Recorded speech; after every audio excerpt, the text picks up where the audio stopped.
Magandang buhay mga mag-aaral. Ako si Teacher Mel, ang inyong magiging guro sa asignaturang Pilipino, Baitang 7.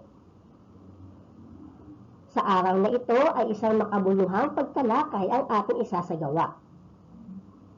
Na inaasahan natin na sa pagtatapos ng ating aralin ay malilinaw sa iyo ang kasanayang maipaliwanag ang sanhi at bunga ng mga pangyayari. Handa ka na ba? Ang paksa na ating tatalakayin ay walang iba kundi ang sanhi at bunga. Subalit bago yon, meron muna akong nais ipakitang larawan sa iyo. Ano kaya ang maaaring ibunga ng pagtatapon ng mga basura sa kalsada? Maaaring magkaroon ng pagbaha. Sa ikalawang larawan, ano kaya ang maaaring ibunga ng pagpuputol ng puno sa mga kabundukan? Maaaring magkaroon ng pagtuyot. Para sa ating ikatlong larawan, ano kaya ang pwedeng maging bunga ng isang batang laging present sa online games subalit absent sa online class? Masakit sa ulo, maaari siyang bumagsak. Talakayin natin ngayon ang sanhi at bunga. Pag sinabi nating sanhi, ito yung pinagmulan o dahilan ng isang pangyayari. Makikita natin sa larawan, si Mark ay itinapon ang balat ng saging na kanyang pinagkainan sa kalsada. Ano ang bunga? Ang bunga ay kinalabasan o dulot ng pangyayari. Sa larawan natin, dahil sa itinapon na balat ng saging ni Mark, nadulas ang kanyang kaibigang si Paul. Naunawaan na po ba natin ang sanhi at bunga? Meron pa tayong ibang halimbawa. Si James ay palaging nanonood ng telebisyon kahit hating gabi na. At ang bunga nito, tanghali na siya nagigising at hindi makaka-attend ng kanyang klase. Si Andrew ay mahilig kumain ng candy. Kaya ang bunga, sumakit palagi ang kanyang ngipin. Si Peter naman ay naglaro ng apoy sa loob ng kanilang bahay. Kaya't ang bunga, nagkaroon ng sunog. At si Alex, mahilig kumain ng maraming pagkain at kung ano-anong pagkain. Kaya't ang bunga nito, sumakit ang kanyang tiyan. Tatandaan natin, ang mga pangungusap na nagpapakita ng dahilan ng mga pangyayari ay tinatawag na sanhi. Kapag ang pangungusap naman ay nagpapakita ng kinalabasan o dahilan ng mga pangyayari, ito ay tinatawag na bunga. Naunawaan niyo na po ba? Hindi pa tayo tapos. Tingnan naman natin ang isang buong pangungusap. Maraming tao ang walang disiplina at hindi marunong sumunod. Kaya, nadagdagan ang bilang ng kaso ng COVID-19. Ano ang napansin niyo sa pangungusap? Tama, meron tayong dalawang pangungusap. Ano kaya diyan ang sanhi at ano kaya ang bunga?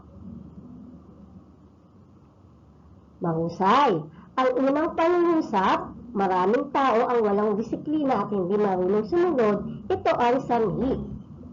Ano ang naging bunga? Nadagdagan ang bilang ng kaso ng COVID-19. Subalit mayroong isang salita na nag-ugnay sa kanilang dalawa. Tama, ang salitang kaya. Ito ay tinatawag nating pang-ugnay. Tingnan pa natin ang isa pang halimbawa. Modular learning ang nais ng maraming mga magulang sapagkat wala silang kakayahan na bumili ng gadgets para sa kanilang mga anak. Sa inyong palagay, alin kaya dyan ang sanhi at alin ang bunga?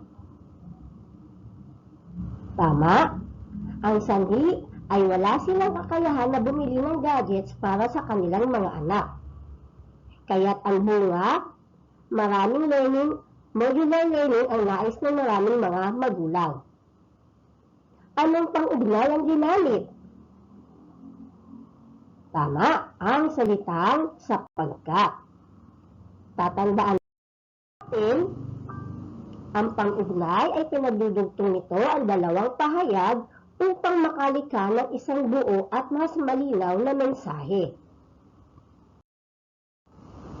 Meron pa tayong mga ibang salita na ginagamit na pang-ugnay para sa ating sanhi at bunga. Ito ay ang mga salitang pagkat, dahil, dahilan sa, palibhasa, resulta, epekto, at marami pang iba. Tatandaan natin, ang sanhi at bunga ay nagpapakita ng relasyon o ugnayan ng mga pangyayari. At pag sinabi naman natin pang-ugnay, nagiging malinaw ang koneksyon ng mga salita, parirala, sugnay at pangungusap. Naunawaan na po ba natin ang sanhi at bunga at ang paggamit ng pang-ugnay? Kung naunawaan po ninyo, magbibigay ako sa inyo ng 5 pagsusulit. Ilalagay niyo lamang kung ano ang akbang pag-ugnay sa kanila. Handa na ba? Unang pangungusap. Marami sa mga mag-aaral ay hindi nakakapag-online class, blank wala silang magamit na gadgets. Ano kayang pag-ugnay ang pwede natin gamitin? Tama, ang pang-ugnay na dahil. Ikalawang pangungusap, kailangan natin magpabakuna, blank magkaroon tayong proteksyon sa COVID-19. Anong pang-ugnay? Para. Ikatlong pangungusap, marami ang nawalan ng hanap buhay dahil sa pandemya. Blank, marami ang nahilig sa online selling. Anong pang-ugnay? Bunga nito. Mahusay.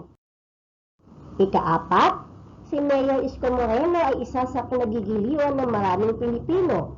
Blank, mahusay niyang pamamahala sa lungsod ng Maynila. Tama ang pang-ugnay na dahil sa. At ika-5, kung bawat Pilipino ay matututong magtulungan, blank higit na uunlad pa ang ating bansa. Tama ang pang-ugnay na marahil.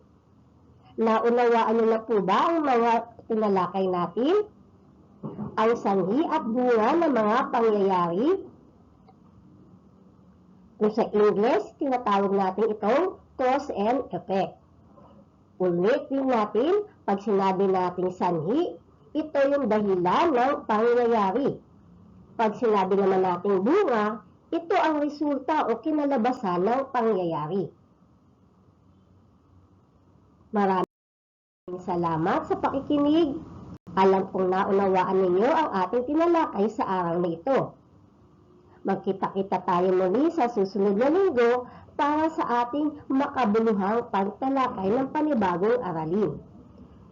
Mabuhay!